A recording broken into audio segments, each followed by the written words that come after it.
Jika ada pertanyaan tentang negara paling tertutup dan paling diktator di dunia, jawabannya sudah hampir pasti selalu mengarah pada Korea Utara. Republik Demokratik Rakyat Korea atau lebih dikenal sebagai Korea Utara memang dikenal sebagai salah satu negara paling tertutup dan terisolasi di dunia dengan rezim totaliter yang mengendalikan hampir setiap aspek kehidupan masyarakatnya.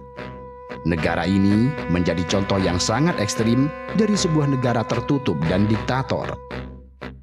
Pemerintah Korea Utara bukan saja mempertahankan kendalinya atas informasi, tetapi juga tidak memberi ruang toleransi untuk perbedaan pendapat dan menggunakan jaringan kamp penjara politik yang luas untuk membungkam oposisi.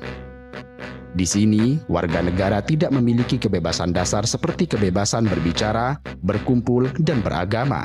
Dan mereka terus-menerus diawasi oleh aparat keamanan negara. Ekonomi negara ini direncanakan secara terpusat dan sangat tidak efisien, yang kemudian menyebabkan kemiskinan yang meluas dan kelaparan yang kronis. Negara ini juga sangat jaga rakyatnya tetap hidup. Tentu tidak muncul dari sebuah ruang hampa. Akar dari negara tertutup dan kediktatoran Korea Utara dapat ditelusuri ke akhir Perang Dunia II. Kala itu, setelah Jepang kalah dan menyerah pada tahun 1945, semenanjung Korea yang kini terpecah menjadi Korea Selatan dan Korea Utara dibagi menjadi dua zona pendudukan, dengan Uni Soviet mengelola bagian utara dan Amerika Serikat mengelola bagian selatan. Awalnya, pembagian ini dimaksudkan sebagai pengaturan sementara untuk melucuti tentara Jepang dan mempersiapkan kemerdekaan Korea. Namun, perang dingin yang sedang berkembang antara kedua negara adidaya itu membuat reunifikasi menjadi tidak mungkin. Dua negara adidaya itu tidak dapat menyepakati masa depan semenanjung, yang kemudian berakibat pembentukan dua negara terpisah pada tahun 1948 dengan Republik Demokratik Rakyat Korea yang komunis di utara dan Republik Korea yang pro-Amerika di selatan. Di selatan, Republik Korea atau Korea Selatan yang didukung oleh Amerika Serikat didirikan dengan Syngman Rhee sebagai presiden pertamanya. Sedangkan di utara, Republik Demokratik Rakyat Korea atau Korea Utara yang didukung oleh Uni Soviet didirikan dengan Kim Il-sung sebagai pemimpin tertingginya. Di utara, Kim Il-sung yang merupakan mantan gerilyawan komunis anti-Jepang dengan segera menyusun kekuasaannya di Korea Utara. Dengan dukungan dari Soviet, dia membangun kediktatoran Stalinis di Korea Utara dan menciptakan kultus kepribadian yang kuat di sekelilingnya. Kim Il-sung menggambarkan dirinya sebagai pemimpin yang maha tahu, maha baik, serta sebagai sosok penyelamat bagi bangsa Korea. Selain itu, Kim Il-sung juga membangun sistem politik yang sangat terpusat.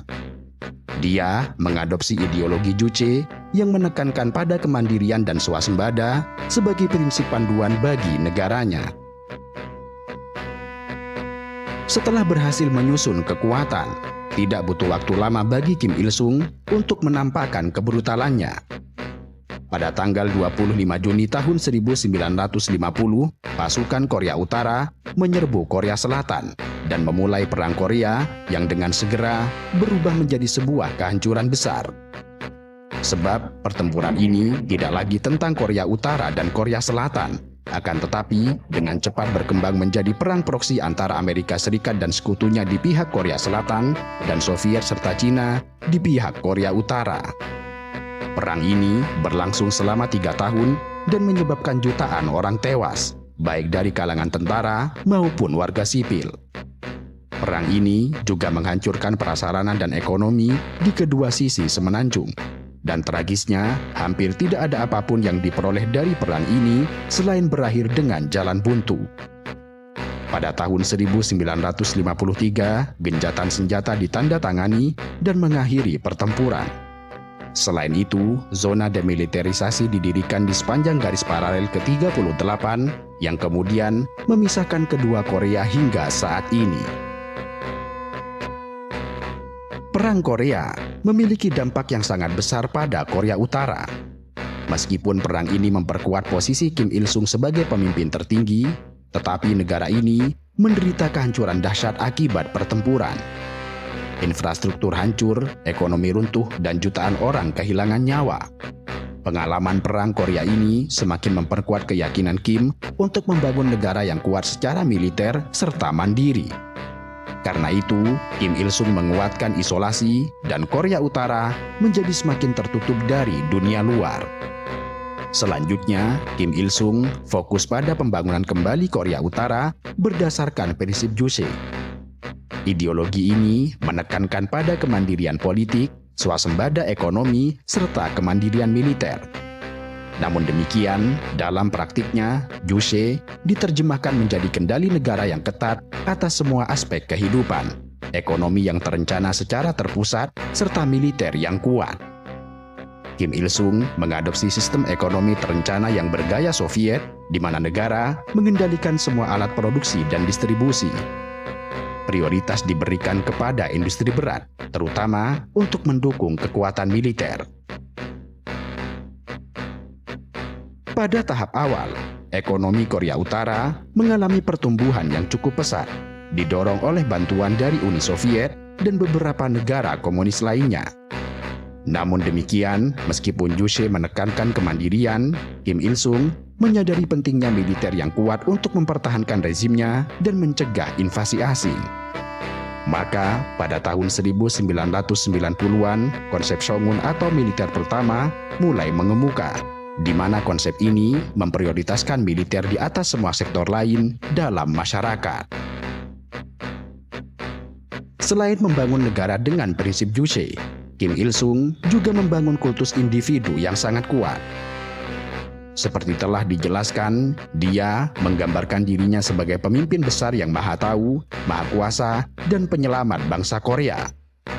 Propaganda negara menyebarkan narasi tentang kehebatan Kim, dan potretnya dipajang di mana-mana. Kemudian, untuk memuluskan semua propaganda itu, Kim Il-sung bisa menghukum sangat berat terhadap siapapun yang berani mengkritiknya.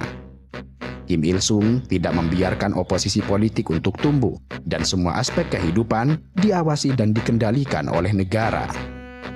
Badan-badan keamanan seperti Kementerian Keamanan Negara secara brutal menindak setiap bentuk perbedaan pendapat. Pada tahun 1994, Kim Il-sung menemui ajal. Maka segera setelah itu, Kim Jong-il mengambil alih kepemimpinan Korea Utara. Transisi kekuasaan ini merupakan yang pertama kalinya terjadi di sebuah negara komunis yang menandai bagi berlanjutnya dinasti Kim. Seperti ayahnya, Kim Jong-il juga dikelilingi oleh kultus individu. Dia digambarkan sebagai pemimpin tercinta yang jenius dan visioner. Propaganda negara memuji kepemimpinannya dan mengaitkan berbagai prestasi, bahkan yang tidak masuk akal sekalipun. Pada pertengahan tahun 1990-an, Korea Utara dilanda bencana kelaparan yang parah yang dikenal sebagai pawai sulit. Bencana ini disebabkan oleh kombinasi faktor, termasuk runtuhnya Uni Soviet yang mengakibatkan hilangnya bantuan ekonomi, bencana alam, serta salah urus ekonomi. Diperkirakan ratusan hingga jutaan orang Korea Utara meninggal karena kelaparan dan penyakit selama periode ini. Di tengah krisis ekonomi, Kim Jong-il semakin memperkuat kebijakan Shogun. Sumber daya yang langka dialihkan ke sektor militer, sementara rakyat Korea Utara tengah berjuang untuk bertahan hidup.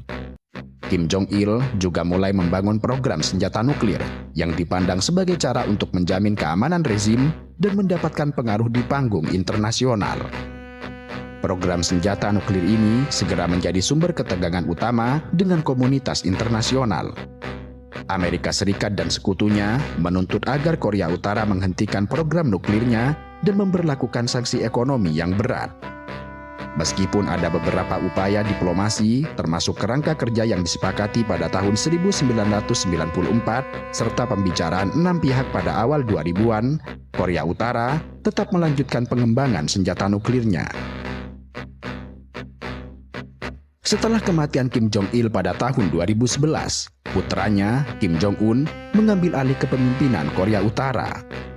Kim Jong-un yang saat itu masih berusia akhir 20-an menjadi pemimpin negara termuda di dunia.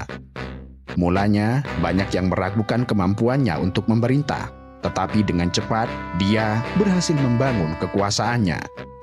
Kim Jong-un melakukan serangkaian pembersihan untuk menyingkirkan para pejabat yang dianggap tidak setia atau yang dipandang sebagai ancaman bagi kekuasaannya. Salah satu pembersihan yang paling terkenal adalah eksekusi pamannya sendiri, yaitu Jang Song-taek pada tahun 2013. Jang Song-taek adalah salah satu pejabat paling berkuasa di Korea Utara dan dianggap sebagai mentor bagi Kim Jong-un. Di bawah pemerintahan Kim Jong-un, Korea Utara telah memajukan program senjata nuklir serta rudal balistiknya. Negara ini telah melakukan beberapa uji coba nuklir dan meluncurkan rudal balistik antar benua yang mampu mencapai daratan Amerika Serikat. Kim Jong-un memperkenalkan kebijakan Byung-jin yang bertujuan untuk mengembangkan senjata nuklir dan ekonomi secara bersamaan. Kebijakan ini berbeda dengan kebijakan Songun yang memprioritaskan militer di atas segalanya. Tidak berbeda dengan ayah dan kakeknya, Kim Jong-un juga dikelilingi oleh kultus individu. Ia digambarkan sebagai pemimpin tertinggi yang bijaksana dan berani. Kultus kepribadian ini disebarkan melalui propaganda yang cukup masif dan menggambarkan keluarga Kim semacam tokoh ilahi yang ditakdirkan untuk memerintah Korea Utara.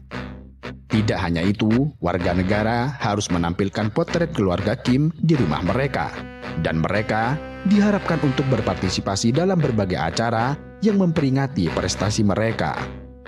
Media terus-menerus dibanjiri dengan cerita tentang kemurahan hati, kebijaksanaan, serta kekuatan keluarga Kim.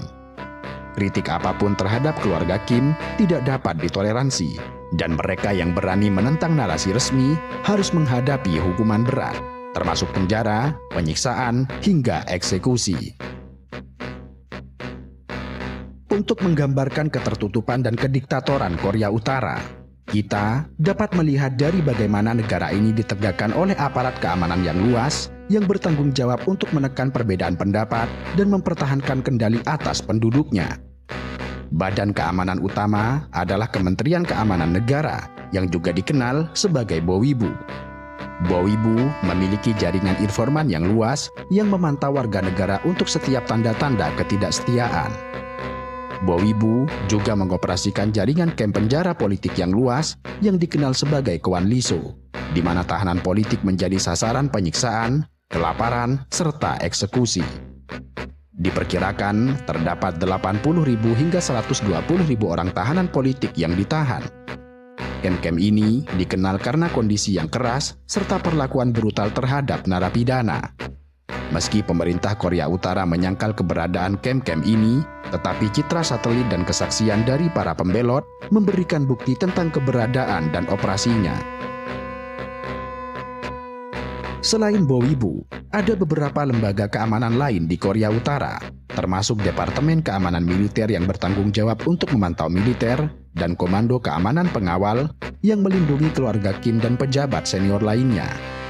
Aparat keamanan Korea Utara dikenal karena kebrutalan mereka dan kesediaannya untuk menggunakan kekerasan untuk membungkam perbedaan pendapat.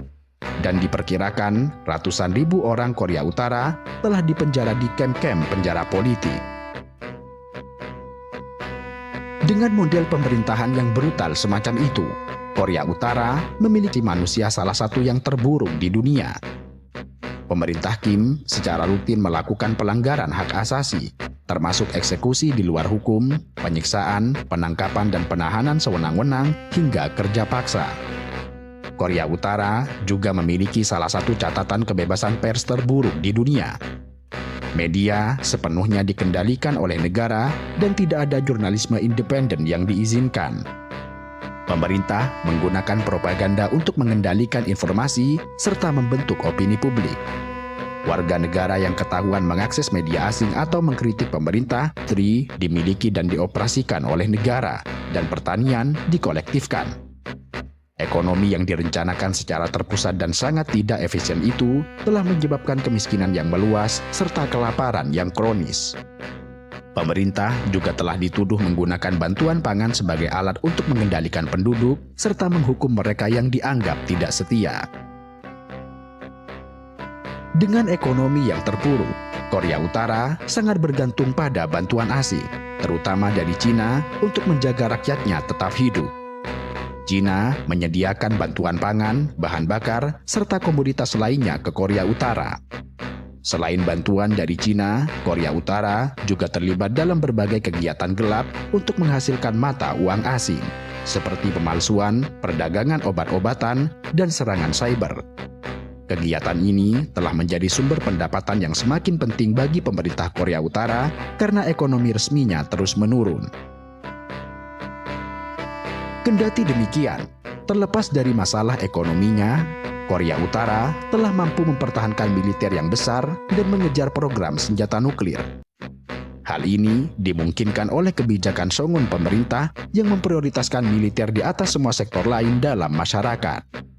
Militer diberi bagian terbesar dari sumber daya negara dan diperkirakan sepertiga dari PDB Korea Utara dihabiskan untuk militer. Tentu saja, pihak yang paling menjadi korban dalam bentuk pemerintahan semacam ini adalah rakyat itu sendiri. Masyarakat Korea Utara menjadi sangat tertutup dan terisolasi dari dunia luar. Demikian ini jelas karena pemerintah mengendalikan semua aspek kehidupannya, mulai dari pendidikan, perawatan kesehatan, hingga budaya dan hiburan. Tujuan utama pemerintah adalah untuk mempertahankan kendalinya atas penduduk, serta untuk mencegah penyebaran ide-ide asing yang dapat mengancam cengkeramannya pada kekuasaan. Pendidikan di Korea Utara memang bersifat gratis dan wajib dilaksanakan hingga usia 17 tahun.